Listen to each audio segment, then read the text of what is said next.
Welcome to LOA Today. I'm Walt Thiessen. With me today is Debbie G of Spirituality Gone Wild. This is your daily dose of happy. We are so happy you decided to join us today. And happy Friday to everybody who's listening live. And if you're listening to the recording, happy whatever day it is. I mean, it doesn't matter what day you're on. It's Friday. It's a Friday day no matter what you are. That's just depends on your attitude, of course. But I like to think of it that way. Even Mondays are Fridays. I don't know about you, Debbie. I think that Mondays can be Fridays if you really want them to. It's up to you. I think you're right. I think that even something like making up what day of the week it is just an idea behind. It's just a construct, really. That's right. Yeah. You know, I think we can celebrate whatever day we want a day. What a day. You know, it's so funny. I go from my head in the computer to talking. There's a transition. There is a transition. I have to just get it going, sort of like the Jack in the Box. Bing! There you go. Yeah. Just keep winding it. I'm excited to be here today. I'm excited too because we have a special guest joining us. She's a vitality coach. I love that title, a vitality coach. Her name is Megan Nolan, and Megan has a really great sense of humor. I got to tell you, and you'll find out why in a moment, Debbie, because she's great at coming up with really interesting and humorous cliches. For instance, for people who are having trouble with sitting in an office chairs too much, she wants to take the ouch out of their slouch. I mean, that's right out of your ballpark, right? I mean, because you have all these little things you come up with, right? That is so cool. Or she tells the modern reality tale of sleeping booty and the 7 sneaky symptoms of sitting too much. I sure do. Yeah, and as I just mentioned, I was sitting in my computer. I love that. There you go. Yeah, but she works mostly with women. She helps success-driven women to press the pause button on their busy lives and to overcome and overwhelm and stress. She's also the creator of the Power Pause method that combines the tools of yoga, movement, breathwork, and mental fitness to be more profitable and productive. And she's joining us here today to tell us some of the secrets of how you do these things. So Megan, welcome to the show. How you doing? Thank you so much for having me. I'm doing amazing. I'm grateful to be here. Glad to have you. So how did all this get started? Oh, that's a great question. Well, it all got started. I actually graduated from a program in Canada that was studying gerontology. So gerontology, as you may or may not know, is the study of aging. And after I graduated, I decided, oops, you know what? I am a very sensitive being, very empathetic, and I really didn't want to go and work in a nursing home, retirement home facility. So I decided to take a more preventative approach to aging so that we can age well and enjoy the quality of our life throughout each day. And instead, I moved to Hawaii and became a personal trainer. Yes. Okay. Oh my God. I love this. I'm curious. What island are you on? I currently live on Maui, but I originally moved to the Big Island and I became a trainer. I worked at a gym, and after a while realized that although the Big Island of Hawaii is so beautiful, it just didn't really feel like home to me. And so I moved back to Canada, became a yoga instructor because I wanted to combine the two worlds, because there's so much benefit in the strength and the cardio and keeping your body and your muscles strong and healthy that comes from exercise. But I believe that there's a very important balance when it comes to integrating the mindfulness, the presence, the breath, the awareness of how we move throughout our world and our life that comes from the yoga practice. So I weave those together to help people to boost their vitality, their energy, their life force naturally, so that they can truly feel vibrantly radiant and energized and happy, which is why we're here today, right? So that we have the tools to not only thrive and be holistically healthy, but to truly live in that energetic frequency that feels good to all of us, and that joyful, elevated frequency. So it really comes from within, in my opinion. And so having the tools to help your body thrive then, of course, benefits your mind, your spirit, and your energy, and all of it. I love that. Who's your favorite yoga instructor? I have many. That's a good question. that I work with personally would be my teacher that I haven't worked with for a bit here, but Nikki Doan on Maui. But I believe there's a lot to be learned from every teacher. And I think everyone can be a teacher for us if we look at it that way. But, of course, one of the great masters of yoga was BKS Iyengar, and he taught us a lot. And he was very instrumental in bringing it from the west, or sorry, from the east to the west, so that we can really begin to use the tools.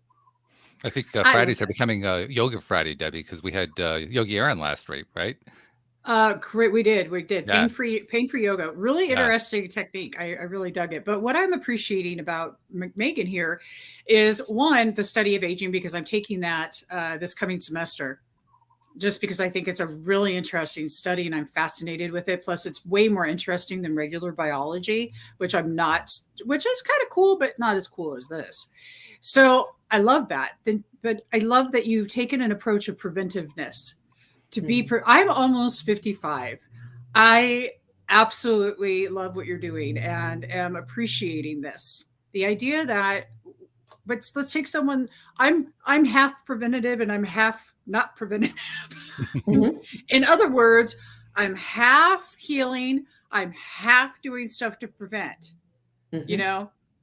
So let's just use me as your guinea pig. So I'm here and I'm 50. I spend a lot of time sitting. I spend a lot of time on the computer, and I heard you say it's a pause. You're looking to help people press that pause button. Mm-hmm. So how do we find the pause?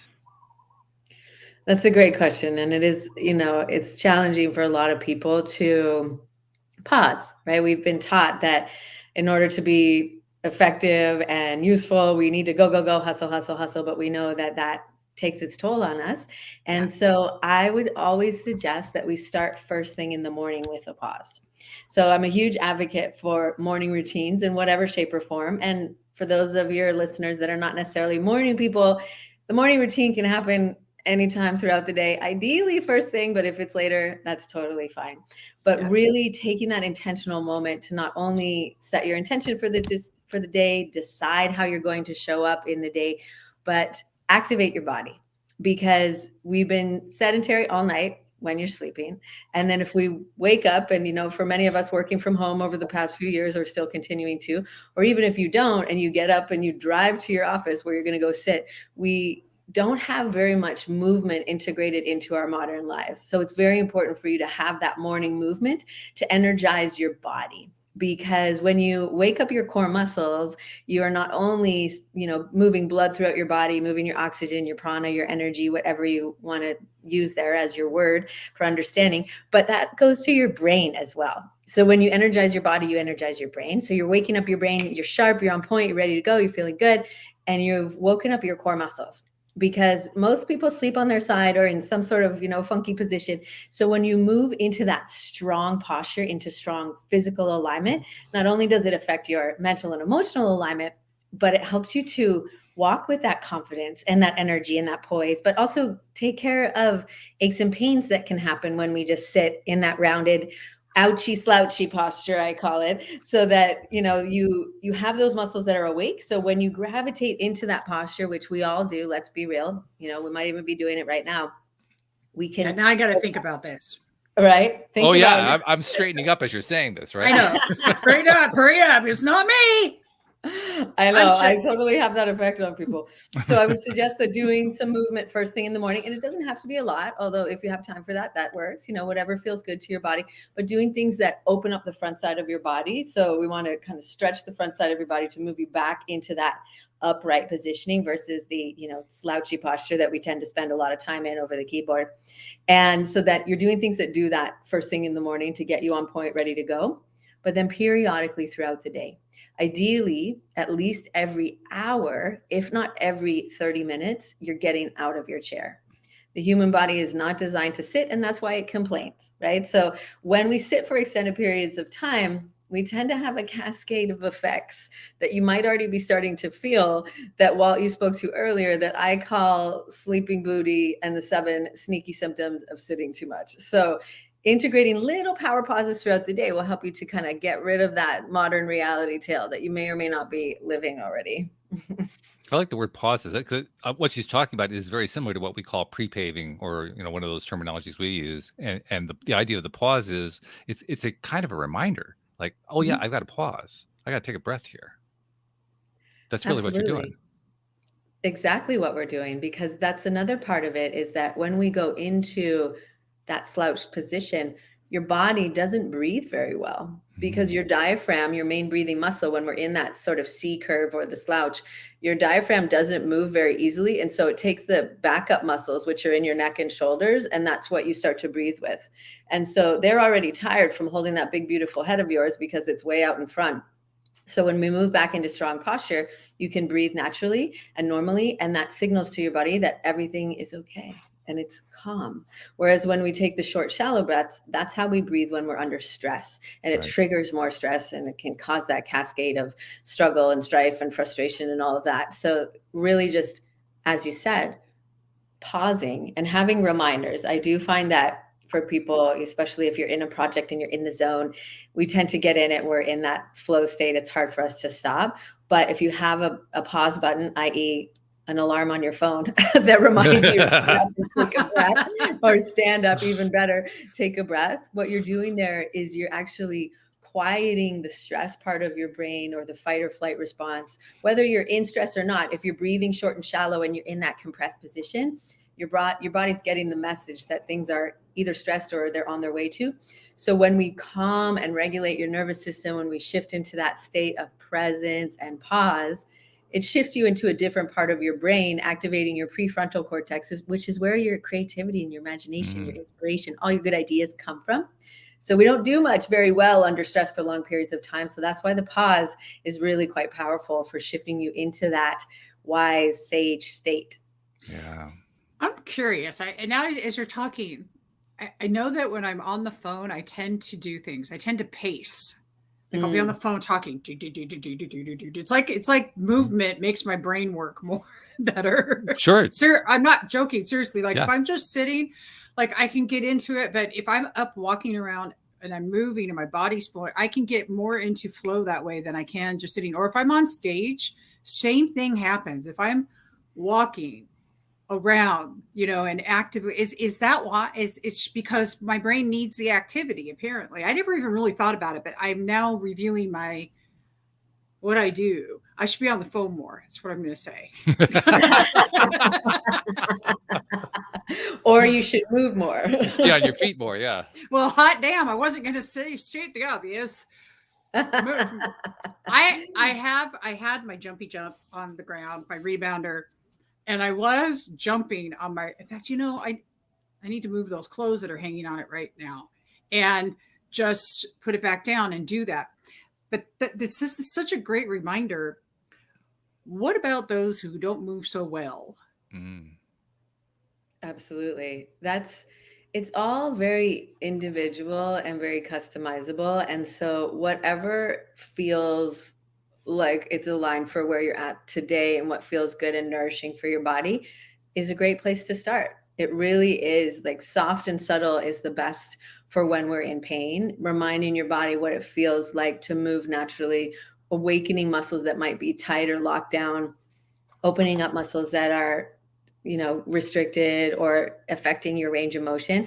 So it really is a gentle approach is ideal, because we don't want to force our body into anything. If you're not exercising, it's not realistic to say you're going to be doing X amount of hours every day for the next blah, blah, blah amount of time.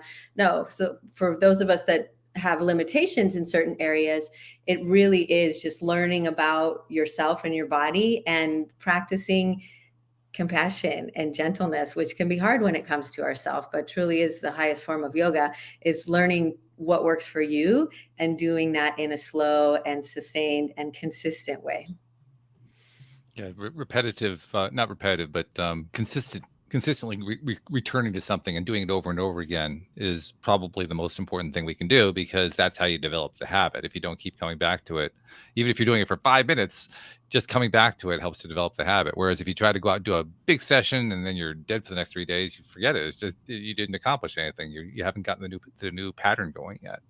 So, I mean, I've always believed that building the habit was the most important part. Something I'm curious about, though, you're emphasizing two really great things. I mean, we love the idea that you're emphasizing mindset, and you're talking about the role of yoga in that, and of course, yoga mindset plays a huge role in yoga. I'm also wondering, do you take a look at other factors? You think about nutrition and supplements, and other things that other people point to, or do you say, no, really, what you need is just to get your body moving and get your mindset going? I believe that a holistic perspective and approach is ideal, because if you're doing all the yoga and you have the great mindset, but you're eating junk food, they don't really outweigh each other. Yeah. So it's really important that we're nourishing ourselves in everything that we do. Nourishing with enough water, with enough sleep, with healthy foods and supplements as needed. I believe that it is a broader perspective is the ideal for each of us, but again, that's very individual to each of us for what we need. And so my focus is more on the movement and the internal state, and I do help clients really get into consistent habits, but with the core foundational elements of fruits and veggies, really just starting there, because there's so much that comes from that. And it's something that, oftentimes we kind of skip over because we're looking for this new fantastic system that's going to be the cure all and the end all. And if we just take a step back and we look at, okay, are we actually nourishing our body with whole foods? Then that's a really great place to start. And I do understand that with soil depletion over the years, there's going to be things that we don't get necessarily enough of from our food. So that's where supplementation comes in. But that's not my area of focus completely. Okay. I just speak to it from a broader perspective. And when you talk about vitality, because you're a vitality coach, I mean, that's a word that can mean a lot of different things to a lot of different people. What does it mean to you? To me, it means the vibrancy within, the aliveness that we all feel when we are feeling illuminated, we're feeling radiant, we're feeling, our best selves. That to me is what vitality is. And Mhm. so that, as much as we can, nourishing that, nurturing that, and doing whatever feels good to you to do that, that to me is how I can really serve and show up. And so it really is that energy that we can feel, but not necessarily see within ourselves, but see around us. So the energy, the vitality that connects all of us. Okay. So when a client comes to you and says, "I'm interested in working with you. I have, my energy isn't great and yada yada yada." What do you do? How do you work with them? I mean, are you basically giving them advice? Are you working through their life? What are you doing? That's a great question. One of the main things that people come to me with is the struggle and the frustration that they haven't been consistent with taking care of themselves. We Okay. all know we have the tools and we have everything that we need inside of us, but oftentimes we need the support and the accountability to get back into that routine. And so we start there. And ultimately we begin with the end in mind, as Stephen Covey likes to say, is that we start from that end goal perspective of what will your life look and feel like, and what does that mean to you. And so we start there and we work backwards, because then we have that internal awareness. So there is that tool set that I like to share that I call expand the vision. So what we see for ourselves and go beyond this moment here, and who the version of themselves in the vision is. So how do they walk? Mhm. How do they stand? How do they move through the world? How do they start their day? So we start there because that gives us a lot of information. And then we create a routine around that goal set that they can start to integrate into their day. So we start Mm. with our morning routine, and I have a variety of tools, as many of your listeners do, that I really value, as far as journaling and meditation and gratitude and movement and water and all of those things that are foundational that sometimes we can forget. And so we create a morning routine that works for them, but integrates all of those parts. So the movement and the meditation and the mindset, so all into one session, so that it doesn't take forever. We can make it customized so that it can be a 5-minute thing or an hour thing that they do consistently throughout the week. And then we do live sessions together where we are doing yoga and exercise, so that they are having the tools to do it in between our weekly sessions, as well as that in-person support to really give them that specific, customization of, ooh, okay, I see what you're doing in this movement. Let's try to do this. And then it really unlocks a lot more awareness, a lot more strength, balance, control. So it's customized to each client, but really that's the foundation, is that we create a framework and a path for them that works for their life, their busy schedule, and then support them along the way through one-on-one sessions. And that's one option. I do have customized group programs as well as self-paced things that people can do on their own if they're looking for, just something to get them started. Sure. And you've returned numerous times so far to the idea of a morning routine. Morning seems to be the optimum time from your viewpoint. Why is that? For a variety of reasons. One that comes to mind first is that when we do something first thing in the morning, not only does it set the tone for the whole day, but when we do it first, it's way more likely to get done. Oh, okay. Later in the day, okay, I get it. It kind of dissipates after a while. Yeah, sure. It does. We can put it in the category of I'll get to it later, and later doesn't really usually happen. Yeah. So that's the first and foremost reason. I agree. I love this. And I think that what we put into our body, and all things from our eyes to our ears, our mouth, all of it, our nose, our senses in the morning, first thing, is really establishing the stronghold for the day. Look, I'm curious. Like, I have a mantra. My mantra is I'm going forward today with unconditional love to the best of my ability. Who may I be of service to in gratitude? And I always say to the best of my ability, because we know that's all we've got, right? But what are some of the mantras that you like to use? And then I want to get into some stories. I love to hear about some success stories that you've worked with people and you've just seen this thing and it's just like, oh my God, I can't believe how awesome this is.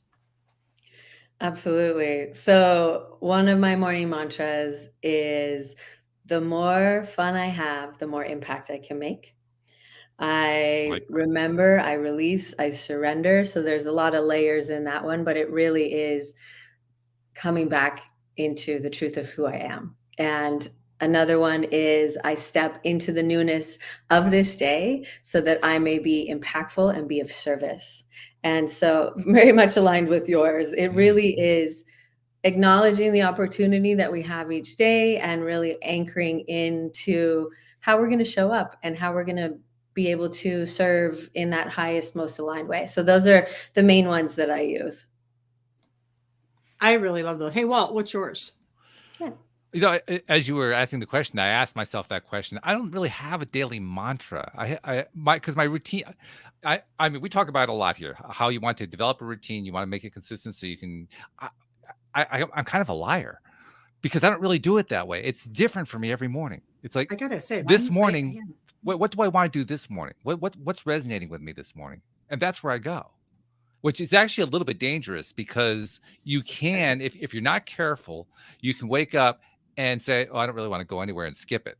So there's a little bit of a danger factor in there. But if you've been doing it long enough, I find that just for me, and this is probably not true for most people, but just for me, I find it actually gives me a little zest to be kind of making up on the spot which way I want to go that particular morning. I like that. And maybe that's your routine, is that space and that freedom for following the inspiration. Yeah. The free for all. I'm the free for I like the free for all. How do you get, I'm the free for all.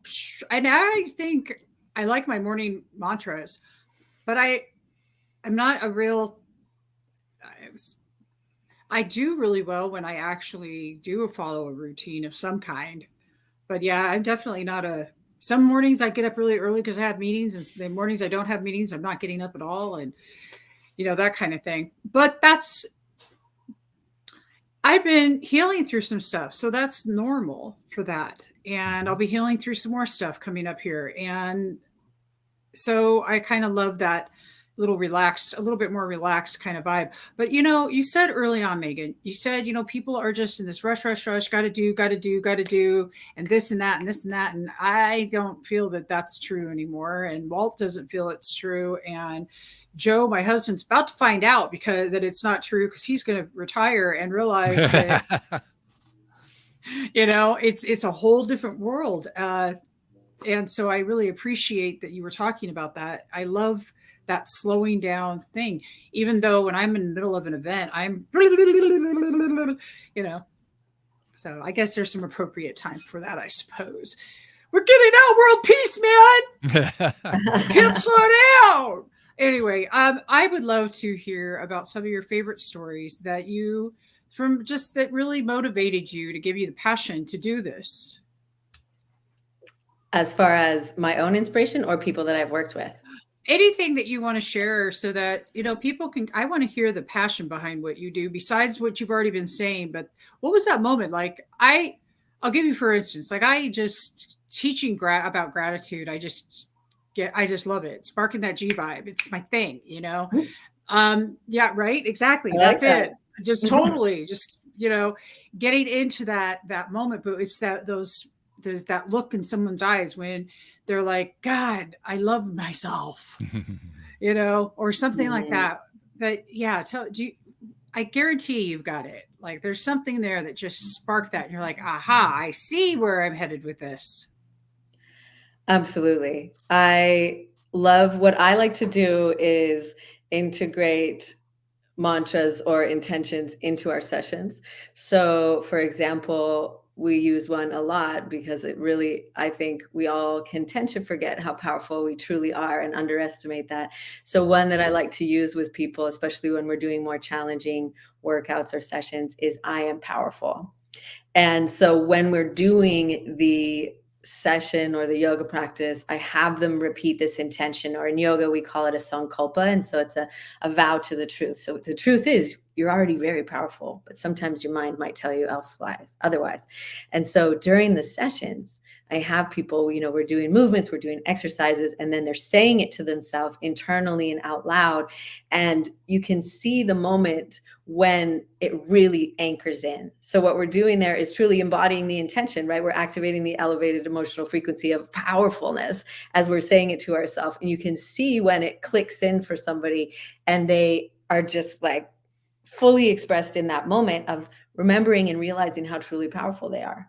And you can see that luminosity that comes from it, and oftentimes goosebumps that happens either for me or for them. And they just have that moment of, yeah, I am, and being able to really embody it completely. That to me is such a beautiful moment because they are in that space of recognition. And, so often our mind can take us in so many different directions and our heart knows the answer. And so when people have these moments of yes, and they walk in and you can see how their body has responded to the sessions. For example, I still have a client named Amber who has released over 60 pounds, but really wow. The change that happened to her internally is even more powerful because the tool set of yoga, the knowledge, the knowing has unlocked this amazing confidence and presence within her that has then rippled into everything else, her relationships, her business, her brands, everything she believes and has,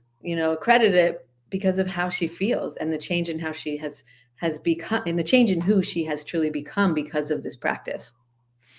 It's amazing how big of a role, and we talk about this a lot with co-hosts, guests. I mean, it's almost like every single episode we talk about this, but it's amazing how important mindset is. That's really what you're talking about there. Mm-hmm. Developing a new mindset and then making it the permanent mindset or at least the next step mindset at the very, very least. And you're right. Anytime that we have any kind of story that includes that shift, there's always really wonderful, I don't know of a better word. I usually call it consequences. Consequences sounds negative. It's really not. It's just what comes afterward, but stuff that follows that mindset shift. And it's often unpredictable. It's often, geez, I wasn't expecting that was going to happen, but how cool that is. I imagine you see that. I mean, Amber is a good example, but I imagine you see that a lot. Just, you shift the mindset, you got the body moving, and then, yeah, we were aiming to get more energy, but then this happened. Mm-hmm. Absolutely. It is amazing ripple effects for sure. It's really incredible to see that because people come to me, they want to have energy, like you said, or they want to feel strong and tone in their body, but then it literally changes how they're showing up with their team, how they're interacting with their clients, their productivity, their performance. Everything begins to have this incredible change to them because they've changed, right? And we've shifted at the core identity level, because when we think about it, we're repeating the affirmations, etc. That's powerful, but it has to be at the identity and the belief level for it to be a truly lasting change. And so when people practice it and they're really reiterating that to themselves through the repetition, through the feeling, through anchoring it in and having the tools to come back to it over and over and over, it really does make that lasting shift for them beyond the moment of, I feel good, okay, off I go. It really shows up in how they speak to themselves. And that's a huge one, because for a lot of people, that negative inner chatter is what derails us. And so when we have the tools to just constantly come back to that wisdom within, press pause, tap back in, it's, for many people, it's a moment to moment thing. It's not just a one and done. Yeah. Well, and we talk about that too a lot. The negative self chatter. The way we often express it is if we talked to our best friends the way we talk to ourselves, we wouldn't have best friends, because we would just drive them away. But we can be really rough on ourselves. I mean, we can be rough on others too, but I don't think there's anybody that we're more rough on than ourselves. So anything we can do to shift that is going to, how can it not produce good results? That's the way I look at it. Agreed. Yeah. Agreed, 100%. And that dialogue that we all have, the negative committee, I call it, because there's a variety of, I actually have another name, but I don't want to use a curse word. Oh, we do that rhymes with committee. Wait, you just gave a yes? You just said yes? Are you getting preferential treatment? What's up? I'm not. Debbie's been known to drop a few F-bombs occasionally. I'm concerned, right? I'm okay. Just need to clarify now. I don't want to be left out. She wants to know what the boundary is here. Right. I didn't know. Oh no! Go ahead, cuss away. It's okay. We say it all the time. I'm giving him so much shit right now. Oh, perfect. Okay, because that's the word I was going to use. So I call it the shitty committee. I like that. That's cute. Yes, it's good, isn't it? Because they talk a lot of shit. They don't do shit. And they make you feel like shit.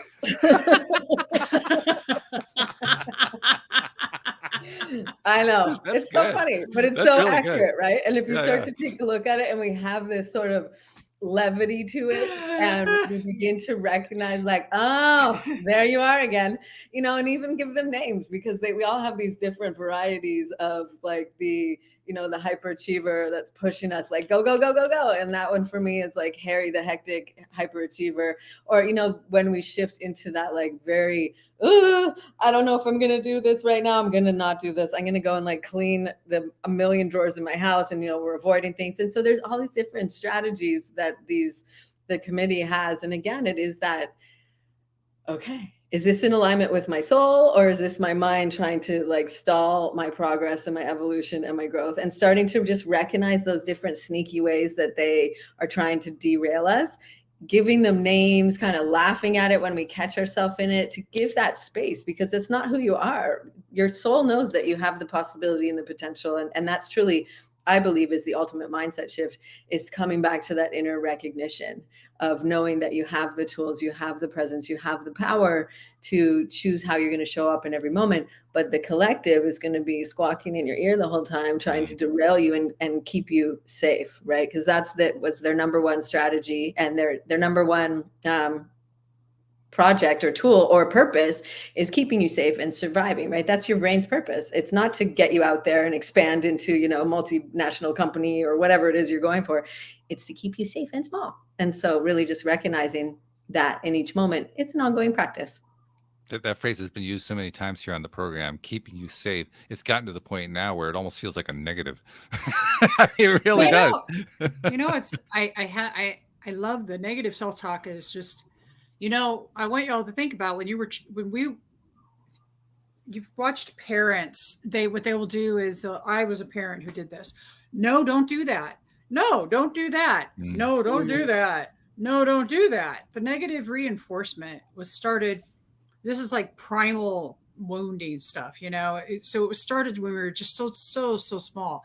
So now we're becoming aware of it, and the reason it's important simply because it's just something we were taught. It's not true, it's not anything, it's just but to be able to grasp that for some people, it's amazing. If you ask people how they feel about themselves, I'm okay, or oh yeah, I love myself, as they eat a big fat chocolate chip cookie. I love myself. I love me, with a beer to wash it down. I love myself, man, with some big old fat, Big Mac dripping, whatever GMO. Blah. Yeah, but I love myself. Just saying, our action. Those usually, I think that's no. I don't think it's true. Right. I'm glad you clarified that. I really don't. I don't. In fact, one of the things I'll ask myself, and I actually stopped because I didn't know if I was being too hard on myself, was this. Well, would a person who loved themselves to do this thing, would they eat this cookie? Well, yeah, because I love the cookie. Am I not going to love the cookie? No, you know what I'm saying? There's this question, but then I started wondering, am I being too hard? So Megan, I'm like, well, what do you guys think? I mean, there's this fine line between, am I beating myself up? Well, would somebody that love themselves do this? And you're still going to do it anyway, or just say, I'm going to do this thing because I do love myself, and I'm going to allow myself to do what the hell I want in this moment, just because I feel the need to. I don't know there seems to be something in here. What do you think? Megan, I'm going to give you you're going to get the first chance because you're the resident guest expert today. I love that conversation, because there is so many times when we feel like we might be doing something just because it's an old habit or it's kind of programmed in, but it is really that moment to pause and recognize, okay, is this what is going to feed me and feel good about? And like emotionally, I'm going to feel good enjoying it and after, or am I going to do it and then beat myself up after it? It really is so important for us to remember that there's ups and downs to everything, and just taking that intentional moment to say, okay, is this a time when I want to enjoy a cookie? Or am I going to enjoy it and then beat myself up and just feel like nasty and gross after? So it's kind of that play of being present, but also having a bit of forward thought of, is this, in the end, is this something that is really nourishing me? Or am I doing it just because this is something that I do all the time? And that's what I do on Fridays. Or maybe like recognizing our patterns. To take it another direction, kind of similar to what you're saying. How about, am I eating this thing because I'm feeling frustrated about something over here, and this is going to theoretically make me feel better, and then I eat it? Well, it didn't really make me feel better, but it was tasty. Right. Yeah. There's the funniest thing, because feelings are it's a whole level of stuff. The power that we give to something, it's a feeling. But I feel that, Lord help me. The times I get off on this whole feeling thing, or this whole ego that got rubbed the wrong way kind of thing, when feeling, to me, vitality is feeling alive. Mm-hmm. And if we're beating ourselves up, we can't really feel alive. Mm. So I love that you are bringing tools to the table. I want some tools. I mean, give me a tool. I need a tool. Debbie needs a tool. I need a tool. I need a definite tool. But we've already got the one where I'm going to set my alarm clock, because you said it's easy peasy lemon squeezy right there on the phony. But besides that, what else can we do to really start changing the self-talk? Because I think that that's truly one of the biggest things that we've got. Mm. Mm-hmm. Absolutely. So when your alarm goes off, we want to do something that grounds you and shifts your focus away from the outer world to the inner world. So opportunity to stand up, move your body, shake, get on your jumper, whatever it is, to reset your body so that you are back in that place of presence and awareness. And then from that place, breathing. We all forget to breathe. And so really taking those slow, intentional, deep breaths, that's really key. Because when you are in that calm state, you're more likely to make an emotionally grounded decision. rather than when we're in that fight or flight, we are tending to kind of go with the noisy chatter of the mind. So that's a huge one. And then beginning to catch yourself in those moments of when you're in that negative self-talk, write it down on, so get a piece of paper, write it down on one side of the paper, everything that voice or that collective is saying to you. And then I want you to breathe and get quiet. And then I want you to ask what your heart or your soul or your higher self would say to you instead. So do it as a side by side, because then you start to get that perspective of the mind, the ego, whatever you want to call it, the negative committee, and then the guidance, the truth, the knowing, the higher self. That is really that ultimate mindset tool, right? So I find that the side by side is very, very helpful. It's like a freaking split test. Yeah, exactly. Which way should I go? Split test. I'm going to try them both. See which one is getting more action. Right. Exactly. That's funny. You know, in marketing, that's what we do, right? Yes. We do a split test. Sure, split testing. Yeah. Oh my God. That is just freaking hilarious. But I really love that because that's such a good mindfulness practice. As Fabiola, and can we boost that? Is it true? Oh, yes. What if it's not true? What if that thing that I thought is true is not true? Okay, I'm going to give you a for instance. I've been very disappointed lately about kale. Kale has disappointed me. Kale is continuing to disappoint me. Years ago, I didn't digest kale well. I didn't know why. And for all you kale lovers, I don't know why our body, apparently it was used as a garnish. And somebody decided to eat it once and thought it was a good idea. So I'm watching TikTok, and they've got there's a lot of doctors. There are actually some viable doctors on there, but they're talking about kale is hard on our system, like for us to digest it. And I thought, that's disappointing. I put that in my juicy juice, like I don't eat it raw, but I will put it because it's nasty. It is not even good. It's kind of gross. I love it. But I mean, I had to ask myself, I was kind of disappointed in kale, and I'm like, well, is it true? It's not true. We're finding out later on. But in so many things, we believe something one minute and we're solid with it. And the next minute we're like, yeah, that's not even true. It's like, how did I think the thing when the thing is not even true? And I'm using kale as a really ridiculous example. I'm not telling you to stop eating your kale, anybody. I'm just saying that when this life, that there's things that we think about ourselves, that it's so valuable. When I ask myself, is it true? If somebody said, Debbie, you're such a dork. Well, yeah, that's probably true. But I don't find that a negative self-talk. No. So No, of course not. No. I don't think it's negative. In my world, that is. That's like, I'm getting my dork and flags and maybe flying around. Anyway. Just saying. It's a sad. The one thing that I'm always a little sad about doing a podcast is that most people are just hearing it and they can't see Debbie when she's doing her stuff. It's like you guys have to do a little check on YouTube sometime just so you can see what Debbie is doing, because it'll just lighten your day up. I promise it will. Thanks, Walt. I love that, and I like being. It's my expression. Mm-hmm. But that's another thing I do about with how I deal with myself is what things do I love about myself. And here's something I want to know if you two have seen this, and I bet you have. Those very things that you've beaten yourself up for because you were quieted down. You were, in my case, I would talk a lot, and I love to speak. It's my expression. But those very things, all of those things you used to beat yourself up about are actually your attributes. Mm-hmm. Those things that you sit and you blah, blah, blah about yourself, you've got an attribute in there that you've been snuffing out because of a belief system somewhere along the way, because you were taught that it wasn't okay. So I challenge, is that true today? Mine was how much I talk. And that's absolutely one of my attributes today. I think we all do that to one degree or another. I mean, you're right. It's going to be a different attribute, if you will, from one person to the next.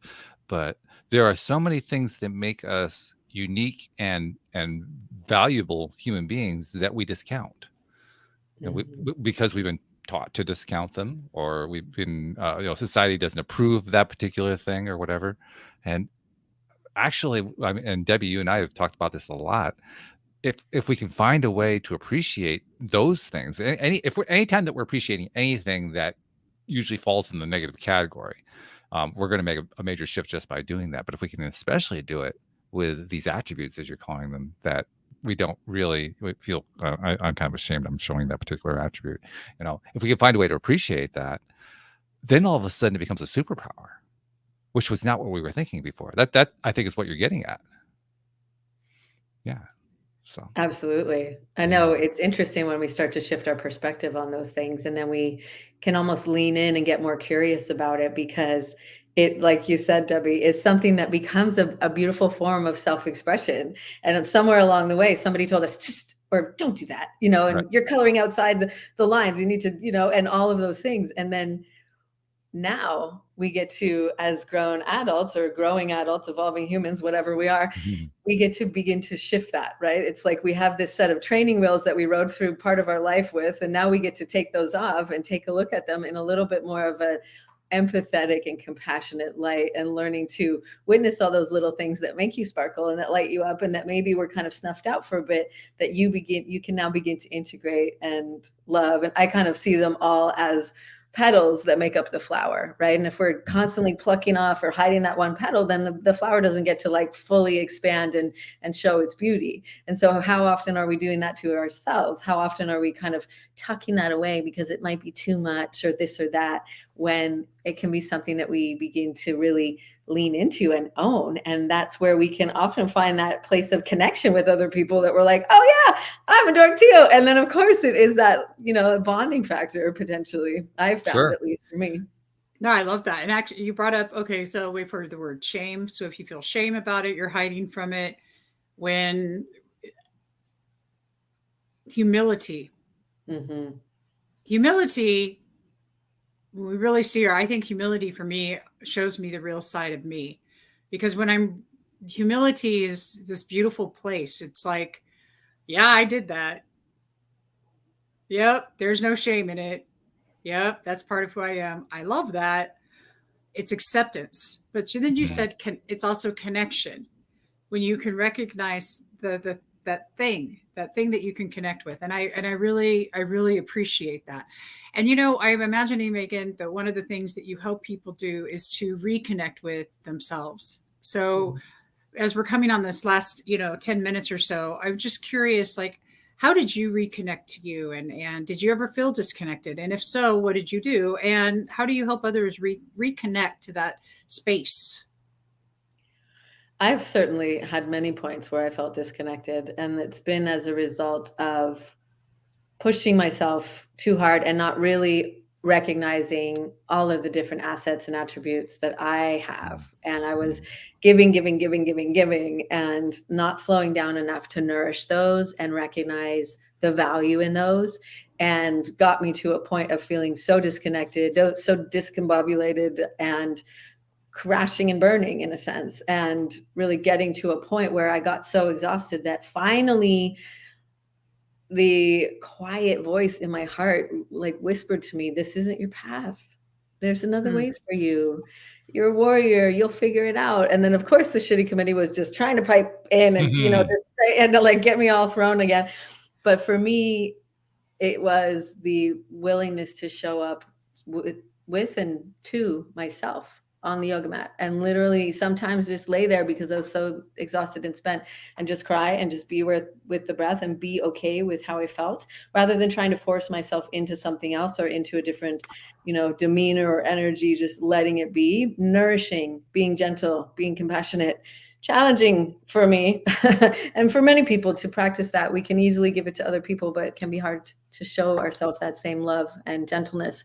And so really that is where it started, and just taking it step by step and reintroducing what felt good and what felt aligned, and recognizing that it's going to vary from day to day, and really honoring that energy and how we feel each day and what our body is asking for, what your spirit, your mind is asking for, and just providing those tools to come back to ourselves, to come back to the stillness. Because there's so much going on. We have our phone, we have our computer, bing bong, everything all the time.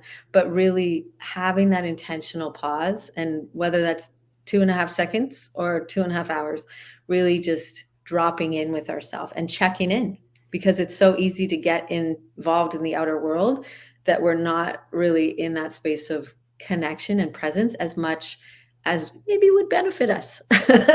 And so that's really what I help people to do. I really love that. It's interesting. I have these super cool orchids, and they lost their flowers, and so I trimmed them back, and just they kind of sat there and started growing, and they started budding. And it's really interesting because I used to have this terrible brown thumb that killed anything that was in a pot. Like, oh my God, Jesus, oh Lord, I killed a money tree once. How do you kill a money tree? I mean, really? Anyway, it was super interesting because recently it's budding, it's getting all of its new flowers. But what I've been doing, you see them and they're just like almost open. Like you could almost take your fingernail and go, you just want to open, right? Yes, of course. But I don't do that. Instead, I'm petting it, saying, "Oh, you're so pretty." I am, seriously, I'm petting it to see how the plant responds, But isn't that kind of the same as us? We have all these beautiful new things, and instead of trying to just gently say, "God, you're beautiful. You're just so awesome. You're rad. Look how pretty you are. You're going to be so pretty when you open all the way up." No, instead we're tweezers time. Right. I'm going to just open it, and then it's all apart and on the floor, and you're like, ah. Which is when I honestly swear to you, if this had been 10 years ago, I would have been, well, that never would have happened. Actually, they never would have made it this far. It would have just not happened. It would have died because but it was just weird. I guess they're easier to take care of. I don't really know. But I found the process to be extremely interesting to the human being. Honestly, I just thought it was really bizarre and fascinating. And one of them is opened, and it's just beautiful. I know. I did it. I did that. Good job. I know. Well, yeah. I thought I was kind of proud of myself, actually. Yeah, you should be. Yeah. Because what you basically did is you let it go through. I mean, you were mentioning earlier, and Megan was mentioning earlier, the different emotions that you can experience during the day, depending on where you're at, how connected you are, disconnected, what's going on, all that kind of stuff. And something we've talked about a lot recently here on the show is the importance of letting those emotions just play through. Because we do, as humans, have a tendency to want to just cut them off, especially if they're not pleasant, if they're uncomfortable in some ways. And in the process of letting them play out, that's when we're able to work through them quickest, get to the point where we really want to be, which is on the other side of it and back on that growth path again. And yet, despite having that knowledge, what do we do so often? We still go back to cutting it off. I don't want to feel that. Oh, give me a pain reliever, something along that line. Yeah. And I think that actually ties into the concept we were talking about earlier, the idea of the negative self-talk. I think the two are actually, they're like, twin sons of different mothers or something. I mean, they're like part of the same whole going on here. They seem to be different, but they're really not different. They're part of the same thing. For sure.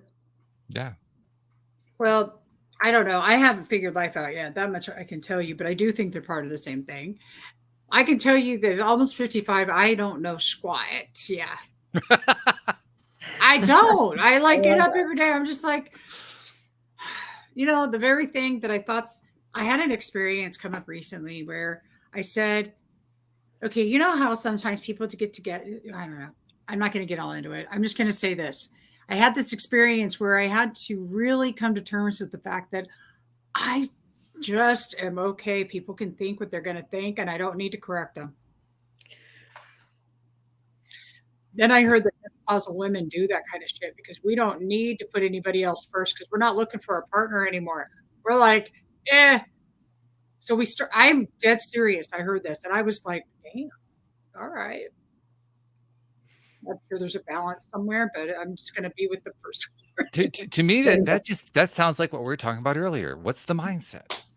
It's Because there's a definite mindset going on there, right? Totally. But I think that there is, but I was just, it was interesting that there was this idea that the hormones that we're no longer producing are creating also this effect in us. I don't know. Our bodies are a trip. And that's why I say I don't know squat, because every day it just seems to be changing. No matter how much I think I know, I wake up the next day and it's like, okay, I'm going to learn something new today for sure. And I did today. And I want to say thank you very much. And I love the reflection. It's wonderful, and that's what's so much fun about these conversations is they're so full of reflection and connection. And so I really appreciate you tremendously, Miss Megan. Thank you. I appreciate both of you and your listeners as well, and the opportunity to be here.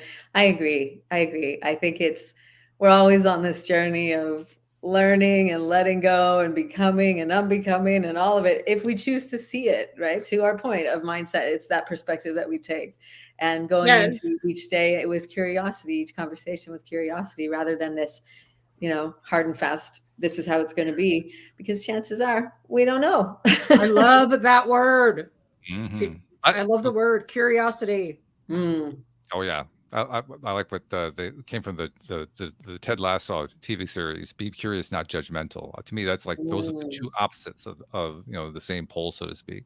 And if you are not being curious, look out, because you're probably at the other end.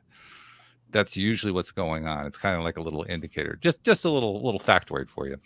One thing we got to do before there's two things we got to do before we let you go, Megan. First thing is, there may be somebody out there who's saying, I need to work with her, and they don't know how to reach you. We got to give them a way to reach you. So how do they find Megan Nolan? Yes, I would love to connect on Instagram. I am Megan Nolan. So the words I am Megan Nolan spelt out. And then you can also come and hang out with me over on my website, which is Megan-Nolan.com. And then I do have a special gift for everybody. It's the Energy Fix Blueprint. So anytime you feel like you're going to take a nap on your desk, or you need a little pick-me-up, or you just need to reset, then the blueprint will take you through a mini power pause to help you to tap back into that calm and energy on demand, like that. So I'd love to share that with everybody. Yeah, that's important. I found, to have a resource to go to when you're not feeling it.